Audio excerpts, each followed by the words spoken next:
वचन दे प्रकाश मार्गावर.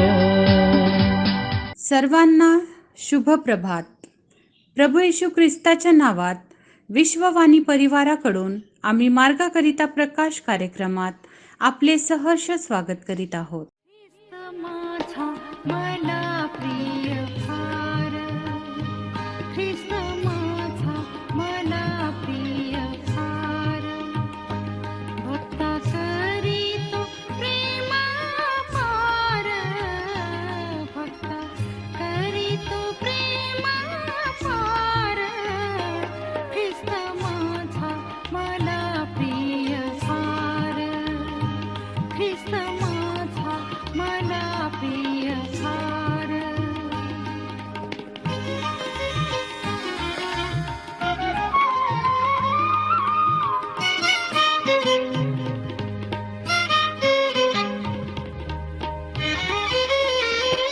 सुख दुःखाला राही जवळी, जैसे पक्षीन पिला सांभाळी, सुख दुःखाला राही जवळी, जैसे पक्षीन पिला सांभाळी, येई जाऊन अडल्यावर खाला, येई जाऊन अडल्यावर खाला, मन चिंता जीवाची कशाला, ख्रिस्त माझा मला प्रिय फार, ख्रिस्त माझा मला प्रिय फार.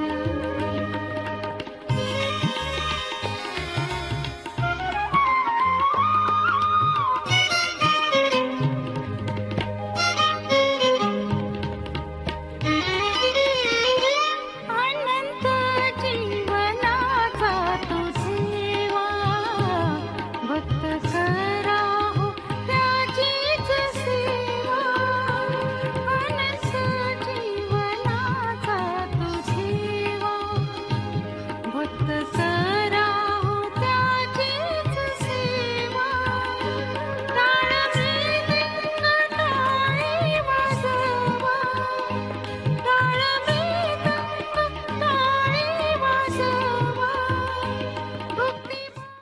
आजच्या म्हणण्यासाठी देवाचे वचन एज्राचे पुस्तक ह्याचा 8वा अध्याय 21 ते 23 वचने.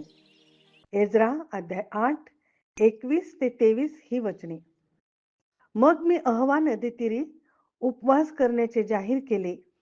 त्याचा हेतू असा की आम्ही देवासमोर दीन व्हावे आणि आम्हासाठी, आमच्या मुलाबाळांसाठी आणि आमच्या सर्व धनासाठी बिनधोक्याचा मार्ग प्राप्त व्हावा, असे आम्ही आमच्या देवासमोर दीन होऊन मागावे.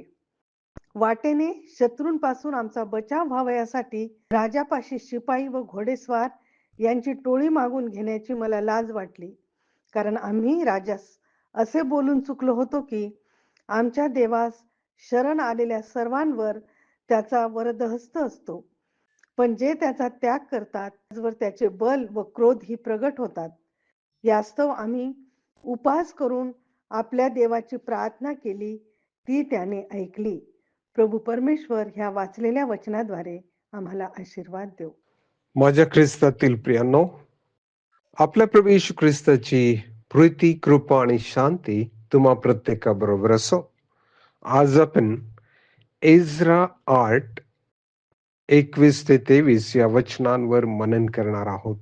प्रियांनो, या वचनांमध्ये एज्राने इस्रायल लोकांना आव्हान केलेलं होतं की त्या सर्वांनी देवासमोर दीन होऊन मागावे.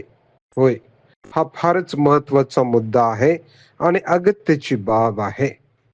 आपण आपल्या अति थोर आणि सर्व समर्थ परमेश्वरापुढे दीन व्हावे. आपण वाचतो मिखा 6:8 मध्ये लिहिलेलं आहे की हे मनुष्य, बरे काय ते त्याने तुला दाखवले आहे. नीतीने वागणे, आवडीने दया करणे व आपल्या देवासमागमे राहून नम्रपणे चालणे, या वाचून परमेश्वर तुझ्या जवळ काय मागतो? होय, आम्ही जर तारलेले आहोत, आमचा नवीन जन्म जर झालेला आहे, तर हा गुण आमच्यामध्ये असावा. का? कारण तोच गुण आमच्या स्वर्गीय पित्यामध्ये देखील आहे. येशू ख्रिस्त स्वतः आपल्या शिष्यांना सांगतो आहे, मत्तय 11:21 मध्ये त्याच्या स्वतःच्या अनुभवातून तो सांगतो आणि म्हणतो की मी जो मनाचा सौम्य व लीन आहे, त्या माझी जू आपणावर घ्या व माझ्यापासून शिका, म्हणजे तुमच्या जीवांना आशीर्वाद मिळेल. ख्रिस्ताकडून काय शिकायचे आहे? तर त्याची नम्रता म्हणजेच दीनता. या भूतलावरती दुसरा कोणीही त्याच्यासारखा नम्र दीन होऊन गेलेला नाही. तेव्हा आपणही त्याच्यासारखे व्हावे. कारण परमेश्वर दीन जनांची प्रार्थना ऐकतो. आपण दुसरे इतिहास 7:14 मध्ये वाचतो, तर माझे नाम ज्यास दिले आहे त्या माझ्या लोकांनी दीन होऊन प्रार्थना केली, तर मी स्वर्गातून त्यांची प्रार्थना ऐकून त्यांच्या पापांची क्षमा करीन. हे अभिवचन त्यांनी दिलेलं आहे. यामध्ये अट देखील आहे. तेव्हा प्रियानो, जर परमेश्वराने आमची प्रार्थना ऐकावी असं आम्हाला वाटतं, तर आम्हाला प्रथम दीन होणे अगत्याचं आहे. वास्तविक इस्राने इस्रायल लोकांना अहवा नदीच्या तीरी उपास करण्याचं, प्रार्थना करण्याचं आव्हान दिलेलं होतं. यात हेतू हा होता की सर्व लोकांनी बिनधोक मार्गामधून पुढे जावं. कारण या वाटेवर अनेक शत्रू होते. इस्रा त्याला माहित होतं की परमेश्वर हा आमच्या बाजूचा आहे. वास्तविक इस्राने जगिक राजाकडे सहाय्य मागण्याची त्याला लाज वाटली. कारण इस्राने